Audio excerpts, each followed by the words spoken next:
Supergirl Season 2, Episode 7, The Darkest Place. Now this was a very interesting episode because it's the first one. I just dropped my remote right off the top.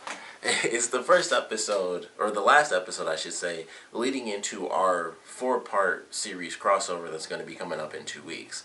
So I was curious. I thought that this was going to go kind of like all the other shows. I was like, alright, there's going to be something that happens at least either here or in like Legends of Tomorrow, because like it's either the first show or the last show where they're going to connect to it. And so far, it's actually only been Legends of Tomorrow, because Legends of Tomorrow mentioned, like, you know, if you haven't seen the episode, really at the end they just said like, oh, our friends in 2016 need our help. And I was like, oh, that's interesting, because they still haven't gone into that in Supergirl. And they still didn't in this episode, which really surprised me. I thought this episode would end and it would lead into the 4-part crossover, since it's a 4-part crossover. So maybe that's going to happen tomorrow, because The Flash still comes on this week as well. So we'll see how that plays out. But this was actually a really good episode. I like where it's going, and you know, because we're going into the 4-part crossover, I'm curious what's going to carry over, because the next episode is called Medusa, and I'm assuming it's going to have to continue on from where this episode left off, and that'll lead into the rest of the craziness. So I thought it was going to be from a different series. I was actually kind of surprised to see that whatever this issue is, seemingly at least, is going to come, you know, from whatever Earth Kara is on, since she's not on the same Earth as the rest of the DC heroes.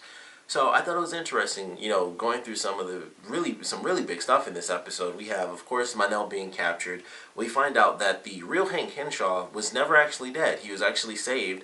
They basically rebuilt him as a robot, and he is, you know, for all intents and purposes, he is the cyborg Superman, which I really didn't see that one coming, because cyborg Superman kind of comes from the death of Superman. So I was really kind of blown away where it was like, I'm cyborg Superman. I was like, I didn't see that coming at all, because also cyborg Superman looks like Superman, and this Hank Henshaw, he was totally a black guy. So I was like, that's weird that they chose him to be cyborg Superman, and it had no relation to like the death of Superman. So that was kind of jarring for me. I thought that was a little weird that it seemed kind of just thrown in there too, because it's like, holy crap, Hank Henshaw is alive. And it was clear from the promo. Of course, I thought it was Jean, but it was clear from the promo he's doing something with super strength. So I'm like, something's happening. They turned him into something else, maybe not, you know, an actual alien. And we find out that he's a cyborg. So that's why he's got the super strength. That's why he can take the punches from Kara. And I don't know where they're headed with his storyline, because basically all they do is use him to get into the Fortress of Solitude, and he uses Kara's blood to basically, you know, start everything up. So he's getting information on Medusa, and I'm curious what they're going to be doing with that. It's hard to say if that's exact. I'm assuming that that's what's going to lead into it. If I'm thinking of the right character, Medusa. There's so many Medusas in comic books. I hope I'm thinking of the right person. But sorry, I believe Medusa is one of the people that works for like Darkseid or something. I really don't remember. It's so hard to keep up with some of these characters when they have the same names. But it was interesting that that's where they ended it, and it's going into, you know, the 4-part crossover. So at this point, there's really no story to it, except for it's called like Heroes versus Aliens. So I'm still trying to figure out like what the heck leads into this 4-part crossover.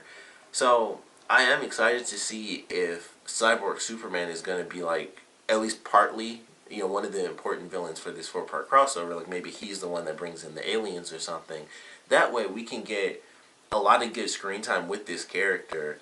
But it's also in relation to, you know, with it being the 4-part crossover, we get to see a lot of stuff go down with all the different characters. So I think that would be cool if they did it that way, because as of right now, as cool as I think it is, I feel like it was just thrown at us. It was like, first off, the fact that he was alive I thought was crazy, because you know, they did the whole thing where it's like, you know, Jean saw him die and all that stuff, seemingly.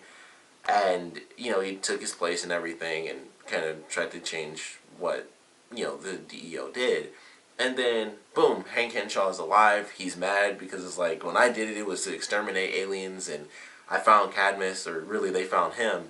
And it's like, you know, we joined together because I realized that they're carrying on what the DEO used to be.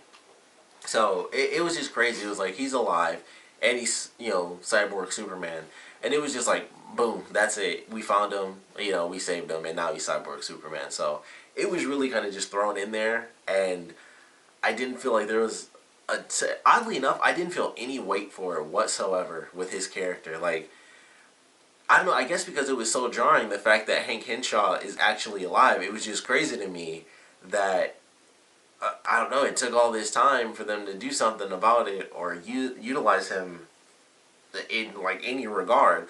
So, I don't know, I thought it was weird. It was just like, poof, here he is, double poof, he's Cyborg Superman now. So, it was really weird. I don't know how I feel about it just yet, so that's honestly why I'm kind of hoping that he's one of the important parts of this 4-part crossover, because I just feel like I need more on him. Otherwise, I'm just like, it was jarring, and he's suddenly alive, and I still kind of don't care. And then it's also jarring that they used him as Cyborg Superman, considering that's supposed to come from, like, the death of Superman and all those replacements and stuff. And it's like, like with the other characters, I was like, alright, they utilized them. But with this, it's like they literally just took the name and gave it to somebody else. Like the Bizarro thing, I was like, alright, that's fairly different from Bizarro that we know from Superman. But I was like, at least it works. It still fits in the context of Bizarro and things like that. You know, of course, they have their own Luthor and things like that. It's like, typically the stuff that they take from Superman, they either use it in the same context or they manipulate it in just the right way where it works for Supergirl. And for this, it was just like, no, they just plucked the name out and just threw it on there. It's not even close to being anything similar to, I mean, technically he's a cyborg, so that's it. But pretty sure he can't fly. We didn't see him fly, I don't know, because he was at the Fortress of Solitude. So maybe he can fly, because I know Cyborg Superman is supposed to have like all the same powers as Superman. Maybe not as great though, but they seem to just have super strength to me. Also, I'm so glad I remembered this.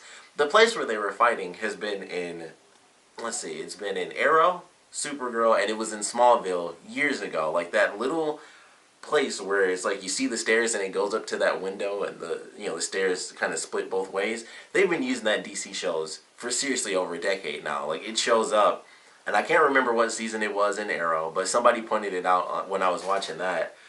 And I was like, holy crap, that is that same place from Smallville. And it's like, it was an asylum in Smallville. I think it was just some random facility or whatever in Arrow. And it was the same thing in this. It was just the temporary Cadmus location. So that little set location where they were fighting at has like a weird DC show history, especially for the CW, because those are the only shows it's on. Like it was like, we got Supergirl, let's throw her into this DC place that we always use for like random reasons. But wanted to point that out because that's the third time that's happened, and it's just very interesting that they still have that set. Like, it's really weird. Like it kind of gives you a weird insight into like sets in in the TV world. It's like, why in the world would they have kept that all this time? But then it's like, that's like an asylum, or that could be a school, or that could be a hospital. It could be any random hallway you want it to be. And it could be daytime or nighttime. It could look really nice, or they can make it look raggedy like they did in this one. They had like the torn up cloth and stuff covering up the window. So it was just very interesting. I was like, that is so weird that this set has existed for such a long time. Because normally it's like, alright, show's over, get rid of this crap. But it's just like a set that can be used for anything. I wonder what other shows it's in now. So, random tangent, but I wanted to point that out because it's been in 2 other DC shows going back 10 years. So I thought it was worth mentioning that fight scene with Henry and Kara was in the same place that I've seen, like Chloe from Smallville and Oliver and Arrow and silly stuff like that. But moving on from Kara, listen to Alex. In this episode, she kind of made some steps. I still don't remember the cop's name, but they make some good strides in this. It obviously wasn't like the main point, but Alex was upset they had their couple of scenes, and ultimately they're able to get to a consensus and agree, where they're going to be as friends and stuff. So I thought that was cool, and it seems like it will actually build into something else. Maybe not this season. Maybe they'll actually hold it off and then make it official in the next season. But I am fairly curious to see where it goes, because it seems like they're making that woman the main character based on her connection to Alex. But we just have to wait and see on that. And then, we of course have a couple of other crazy things happening. So first off, I'm sorry, I'm just coughing like crazy through this, or though it sounds it's a little bit deeper because I got like phlegm. But we have, let's see, Jean, the real Jean, he's turning into a white Martian, which I didn't even know could happen. All the things I've known about Martian Manhunter, I've never heard that storyline, so that's interesting. We have, of course, Cadmus holding Alex and Kara's dad, and he's totally alive, and he's fine, and he's still working for them. So, he helps Kara and Mon-El escape. So he's still good. We actually see Dean Cain show up, which was very surprising, but cool. And then we have, of course, with the actual Hank Henshaw being Cyborg Superman looking for the Medusa stuff, there are a million things going on. We have, of course, once again, Guardian in this episode, which was a huge part of this. I'd say probably 25% of the story was Guardian and Jimmy and Wynn trying to figure out what the F are we going to do now that everybody thinks that the Guardian is a villain. So I like their storyline where they go through and Wynn's freaking out and Jimmy's kind of freaking out, but he's like, we got to figure this out because this guy's going around killing people, and Wynn does his detective thing where he realizes that, why did he let that one guy go to fight you, but he killed the other guy, and it's because that guy, whoever the drug dealer was, he was the one that actually paid for his crime, but the other dude got off on a technicality. So, they find the motive, and then Wynn is able to predict the next target and stuff. And I was like, that's actually kind of awesome. So we get to see them work together and beat up people in the montage early on in the episode. And then at the end, they team up. Wynn needs to get something better than that big old ice cream truck he has, though, because I'm like, that's super conspicuous. I know it doesn't have, a license plate, but it's it's a blue and red big delivery truck. He, is delivering packages or something. I'm like, that's not going to work. At some point, and honestly, I mean, it's only the second episode, so they can't do it this early. But I'm like, I'm surprised no one's figured that out already. Oh, let's just follow this ginormous truck. There's no way that if somebody was looking for that truck and they use street cameras, they'd be able to figure that out. He'd have to go somewhere, unless he drove out into the plains and just left it or something like that, and they went to pick it up every night. But it's that's so conspicuous. It's a giant freaking truck. And he can't really condense it because he needs all this different stuff. So, I don't know how that's going to play out. Maybe eventually when everybody figures out that Jimmy is actually Guardian, that's when the DEO will be like, alright, we'll fully sanction this and give you a truck that's authorized or whatever. Maybe that's how it'll play out or something. I don't know. But at this point, I'm like, it's already been found out by Alex because she pressured Wynn into telling her. So, someone is going to just, plain figure it out. Alex already had the idea where she's like, I feel like he has, Guardian has a sidekick or something. He just always seems to be one step ahead. So, I thought that was interesting. She's just, from a tactical perspective, I kind of like that too because it showed, the different ways Kara and Alex were thinking. Kara is just in the regards yeah, he's a good guy, but why all the secrecy and stuff? Which I thought was super when she's like, I don't wear a mask. And it's at the same time, you wear a mask when you put on the glasses. It's clearly the same thing. And I was surprised somebody brought that up, but I don't know. I thought that was where she was like, why all the secrecy? And I'm like, she wears glasses for the exact same purpose, and she's getting on this guy about wearing a mask. Not everybody is human, Maybe they knew they couldn't do it more than once because it would be stupid, and maybe they couldn't call it out because that would be stupid too. But I don't know. I thought it was weird that she called him out, why wear a mask? I don't. It's but nobody knows who you are outside of that, so I thought that was weird that she even brought that up. But, going through it, I thought it was interesting, and it seems like it's only a matter of time before somebody figures it out. Let's follow the giant truck, that drives away. We might lose the motorcycle, but this ginormous truck that happens to be, less than a block away from every single thing that the Guardian does, there might be something there. That might be a lead to follow up on. So, I don't know. I feel like that's only a matter of time. If they don't just flat out admit it and Wynn and Jimmy, somebody's going to figure it out because of that freaking truck. So, I don't know where that's headed, but at this point, I like it. I thought it was fine. The action was good. It was cool. I like the little montage where they're just, they're being heroes, secret heroes, and they're super happy about it. And, the way they did the end sequence is pretty cool. Bunch of random explosions, though. They were fighting and, barrels would blow up, way away from them. They'd be, 10 feet away, and barrels just start blowing up. I was like, what is with all these random explosions? But it was cool. I like the fight scene, and Jimmy actually had a rival and stuff, so you know him doing his martial arts. The other guy was ex-Navy SEAL and stuff, so they were kind of going toe to toe, and I thought that was pretty cool to see him actually have a challenge to go up against. So I certainly enjoyed that. Then, like I said, we have Jean, who is somehow turning into a white Martian, and he was pissed in this episode too. I loved it. I was happy about that, but man, as soon as he saw those blood cells, he's like, I know what this is.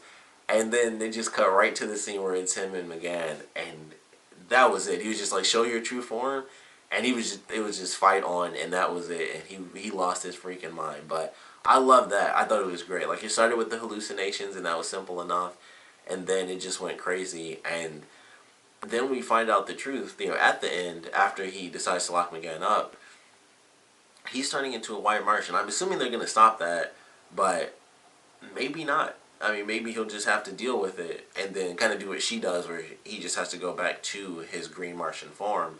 But I'm really curious how this will affect him as it continues. Like, he's already hallucinating where he sees his wife and kids, and then he sees the white Martian. He almost, like, blew that one guy away. So it starts there, and he's got, like, the hand shaking and stuff. And his hand physically changes as he's walking away from McGann to just show, like, he really is changing into a white Martian. But it's hard to say where that's headed, because they could do it and it could be amazing. Like, it could just be a crazy emotional thing where he really does become a white Martian and he has to live with it, or something else is going to happen where they do like a crazy surgery on him and just take a bunch of his blood or something. Like, I don't know what they could do, because obviously he needed the transfusion to even survive. Like, it wasn't like Kara where she needed a bunch of the sun. He literally needed a transfusion to to make it. So they can't really do that. Plus, it's already circulating through his system at this point. They aren't gonna literally find every infected blood cell and take it out. So I'm not sure where it's headed, but I'm very excited for that to be a pretty good emotional moment. Whatever they decide to do, I think it'll be emotional, because either he's gonna change, which I think would be really emotional, or it's gonna be that he's fixed, but he realizes that McGann really does want to be a good, creature or species, a good Martian.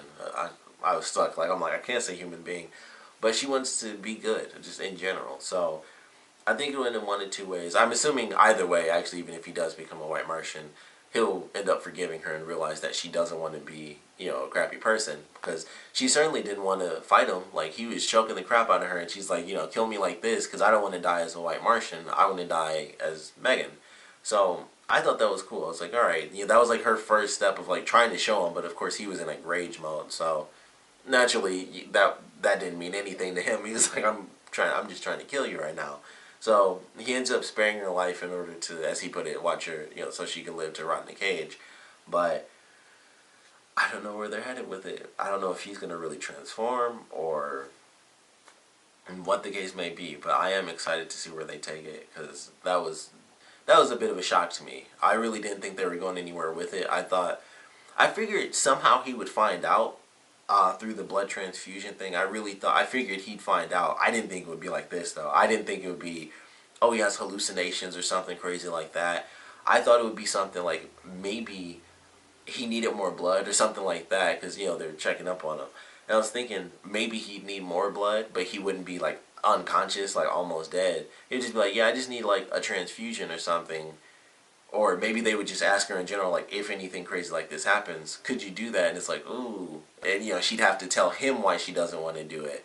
So I thought it would just be like that. I didn't think it would just be like, he's about to, like, kill somebody, so they have to do, like, blood tests on him, and then he, like, snaps. So I figured he'd find out. Of course, we all knew he'd find out at some point. And I figured it would be the blood, but not the way that it happened. And certainly not the reveal that her using his blood, like, I thought, I think like everybody, oh, she doesn't want to give him her blood because he would hate that, because, she's a white Martian. Simple enough. And then there's the crazy thing that he's going to turn into a white Martian because of it. And it adds a whole new layer to why she didn't want to do it. And she still had to, because of course, both reasons, suck on his side of things, but he would have died. And it's just like, that's all they could do to save him. So she was in a really, really tough position now. Like, I thought she was in a tough position before, solely for the fact that, oh, he wouldn't like it with the Martian blood, but she knew that he would, change too. And it's just like, man, that makes her position in that other episode even crazier, if you go back to it. So I kind of like that. It's like, oh man, knowing that now and looking back on that situation, it was way more than like an honor sort of thing. It's like, I'm technically saving you, but I am literally changing you, like, physically. So it's just a crazy reveal for that. But I loved it. I like everything they did. I think in this episode was pretty good, except for really the Hank Henshaw thing. That was like the only thing that just threw me off. Everything else I really enjoyed. Kara and Mon-El at Cadmus, I actually thought was good. Like them just bonding, and it's like, hey, it's a crazy effing situation. We might not make it, and they just have like silly moments where they're talking and stuff. Mon-El was pretty awesome in that opening scene before they tricked him. When he like kind of roused the guy up to point the gun at him, and he grabs it and knocks it out of his hand and everything, and he takes off, and he's almost out too, and then they trick him, and he actually gives himself up because he thinks it's John.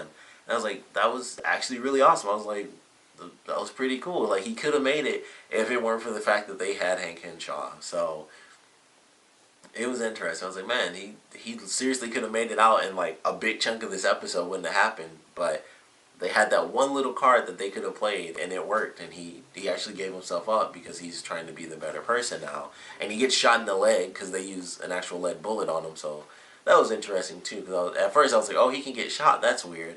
And then it's like, oh, they mentioned it's an actual lead bullet. So I thought that was pretty cool. It's like, alright, they know what the heck they're doing. They're using like lead bullets to actually wound them and stuff like that. And, I'm just excited to see where things go with these characters. And I thought they were going to do something else with Kara's blood. I didn't think it was going to the Fortress of Solitude, because I mentioned the whole Superboy thing and all that stuff. I was like, oh, maybe they're going to do Superboy in a very different way and mix two other people's blood. So they use Kara's and Mon-El's blood to make a different version of Superboy. But that didn't happen either. I just keep thinking Superboy's coming because of Cadmus and everything they've done with Mon-El. But whether they do or don't, it's fine. I think Cadmus is still pretty cool as far as what they're doing. I think this is like really the first big step, and I mentioned, I think it was the last episode, I was like, man, Cadmus hasn't done anything lately. When are they coming back? So definitely a great episode for Cadmus to come back. Cool reveal. Of course, we got to see their dad again. Like I said, Dean Cain's always cool when he shows up.